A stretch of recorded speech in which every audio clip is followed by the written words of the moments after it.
Dev C plus plus में हम अपनी न्यू फाइल बनाएंगे और अपना बेसिक सिंटैक्स लिखेंगे। अब हम इसे सेव करते हैं function.cpp। ये हमारी फ़ाइल सेव हो गई। पहले हम देखते हैं फंक्शन का सिंटैक्स क्या होता है। सिंटैक्स से पहले बल्कि देखते हैं कि फ़ंक्शन हम क्यों यूज़ करते हैं। तो फंक्शन हम तब यूज़ करते हैं जब हमने कोई ख़ास काम सर अंजाम देना होता है, कोई ख़ास ऑपरेशन सर अंजाम देना होता है, एडिशन, सब्ट्रैक्शन, मल्टीप्लिकेशन, डिवीज़न, या हमने कोई और स्टेटमेंट एग्जीक्यूट करवानी होती है। तो function is used when we have to execute some block of codes. और फंक्शन की खासियत ये है कि फ़ंक्शन सिर्फ तभी एग्जीक्यूट होता है जब आप इसे कॉल करते हैं। अभी हम देखेंगे कि फ़ंक्शन को कॉल करने का मतलब क्या है। तो पहले फंक्शन का बेसिक सिंटैक्स देखते हैं। इसके लिए हम यहाँ पे यूज़ करेंगे इंट मेन से पहले, यूजिंग नेम स्पेस std के बाद, और इंट मेन से पहले हम लिखेंगे void, फिर हम लिखेंगे अपने फंक्शन का नाम। मैं यहाँ पे लिख देता हूँ माई फंक्शन। फिर हम ब्रैकेट्स लगाएंगे और ब्रैकेट्स ओपन करेंगे। तो जैसे ही आप ब्रैकेट ओपन करेंगे तो वो क्लोजिंग ब्रैकेट इसमें ऑटोमेटिकली ऐड कर देगा। अब यहाँ पे देख लेते हैं कि void का मतलब क्या है। void हम तब यूज़ करते हैं जब हमने कोई रिटर्न टाइप वैल्यू ना लेनी हो। तो अभी जस्ट आप ये याद रखें कि void हम तब यूज़ करते हैं जब हम चाहते हैं कि कंपाइलर हमें कोई वैल्यू रिटर्न करके ना दे, जस्ट वैल्यू प्रिंट आउट करवा दे। void, उसके बाद फंक्शन का नेम लिखेंगे, फिर हम यहाँ पे अपनी स्टेटमेंट लिखेंगे जो हमने स्क्रीन पे प्रिंट आउट करवानी है। तो फॉर एग्ज़ाम्पल हमने यहाँ पे फंक्शन बनाया माई फंक्शन, तो यहाँ पे हम वैल्यू स्टोर करवा देते हैं this is a function, and line and semicolon. जैसे मैंने आपको बताया कि फ़ंक्शन सिर्फ तभी काम करता है जब हम इसे कॉल करते हैं। तो फंक्शन को कॉल करने का मतलब ये होता है कि आपने इंट मेन के बाद फंक्शन का नेम लिखना है। बस फंक्शन का नेम क्या था, माई फंक्शन। तो यहाँ पे मैं लिखूँगा माई फंक्शन और ब्रैकेट्स क्लोज कर देंगे, सेमीकोलन। अब हम फंक्शन को कंपाइल एंड रन करते हैं और देखेंगे आउटपुट क्या आएगी। This is a function. हमने जो वैल्यू माई फंक्शन में लिखी होगी, जब आप फंक्शन के नेम को कॉल करेंगे तो वही वैल्यू आपको स्क्रीन पे आउटपुट में नज़र आएगी। हम एक ही फंक्शन को बार बार कॉल भी कर सकते हैं। जैसे हम इसे कर लेते हैं कॉपी और मैं इसे कर देता हूँ पेस्ट। इसे करते हैं दोबारा कंपाइल एंड रन। तो देखिए फंक्शन को आप जितनी दफ़ा कॉल करेंगे फंक्शन उतनी ही दफ़ा आपको वैल्यू रिटर्न करेगा। तो हम एक से ज़्यादा फंक्शन भी बना सकते हैं। जैसे मैं इसे कर लेता हूँ कॉपी और एक दफ़ा पेस्ट कर दिया, फिर एक दफ़ा और पेस्ट कर दिया, और यहाँ पे मैं फंक्शन के नेम चेंज कर देता हूँ। लेट्स सपोज मैं यहाँ पे लिख देता हूँ _1 _2 एंड _3, और वैल्यूज़ थोड़ी चेंज कर देते हैं। मैं लिख देता हूँ this is a function number 1, function number 2 and function number 3। देखिए जब आपने पहले फंक्शन को कॉल करना है, पहले फंक्शन की वैल्यू है माई फंक्शन _1, तो आपको वही वैल्यू या वेरिएबल का वही नेम लिखना होगा, फंक्शन का वही नेम लिखना होगा। फिर हम यहाँ पे लिखेंगे _2 और यहाँ पे लिखेंगे _3। इसे करते हैं सेव, कंपाइल एंड रन। तो देखिए जो फंक्शन में हमने वैल्यू स्टोर करवाई थी, तो जब हमने करस्पॉन्डिंग फंक्शन को कॉल किया, यानी पहले मैंने इसको कॉल किया तो उसने ये वाली वैल्यू दे दी, फिर मैंने फंक्शन 2 को कॉल किया, यहाँ पे देख सकते हैं, फिर वो उसके अंदर वाली वैल्यू देखेगा क्या है तो वो प्रिंट आउट कर देगा। फिर मैंने थर्ड फंक्शन माई फंक्शन 3 इसको कॉल किया तो वो देखेगा कि इसमें कौन सी वैल्यू है, तो वो मुझे वो रिटर्न कर देगा। लेट्स सपोज यहाँ पे मैं इसको कमेंट कर देता हूँ। कमेंट करने का मतलब कि ये फंक्शन में एग्जीक्यूट नहीं होगा, लिखा जाएगा। अब देखिए मैंने इसको कॉल तो किया लेकिन मैंने इसको कमेंट कर दिया, तो मैंने in other words we can say that कि हमने इस फंक्शन को कॉल नहीं किया, तो आउटपुट में ये इसकी वैल्यू रिटर्न नहीं करेगा।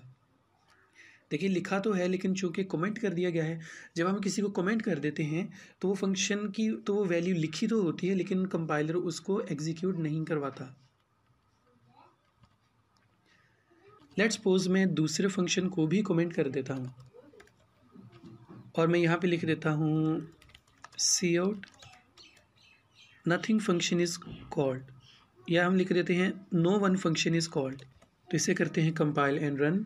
तो आप देखेंगे हमने चूंकि वो माई फंक्शन 1, माई फंक्शन 2, माई फंक्शन 3 को कमेंट कर दिया था, तो कंपाइलर इसको इग्नोर कर देगा। फिर वो देखेगा कि क्या इसके आगे कोई चीज़ है, तो वाकई इसके आगे चीज़ है। और हमने लिखा था कि no one function is called, क्योंकि हमने कोई भी फंक्शन कॉल नहीं किया, तो इसलिए वो आपको इनको छोड़ के इसकी वैल्यू रिटर्न करके देगा। तो जैसे मैंने कहा था कि हम फंक्शन को यूज़ कर सकते हैं जब हमने डिफरेंट टास्क परफॉर्म करवाने हो, एडिशन, सब्ट्रैक्शन या मल्टीप्लिकेशन से रिलेट।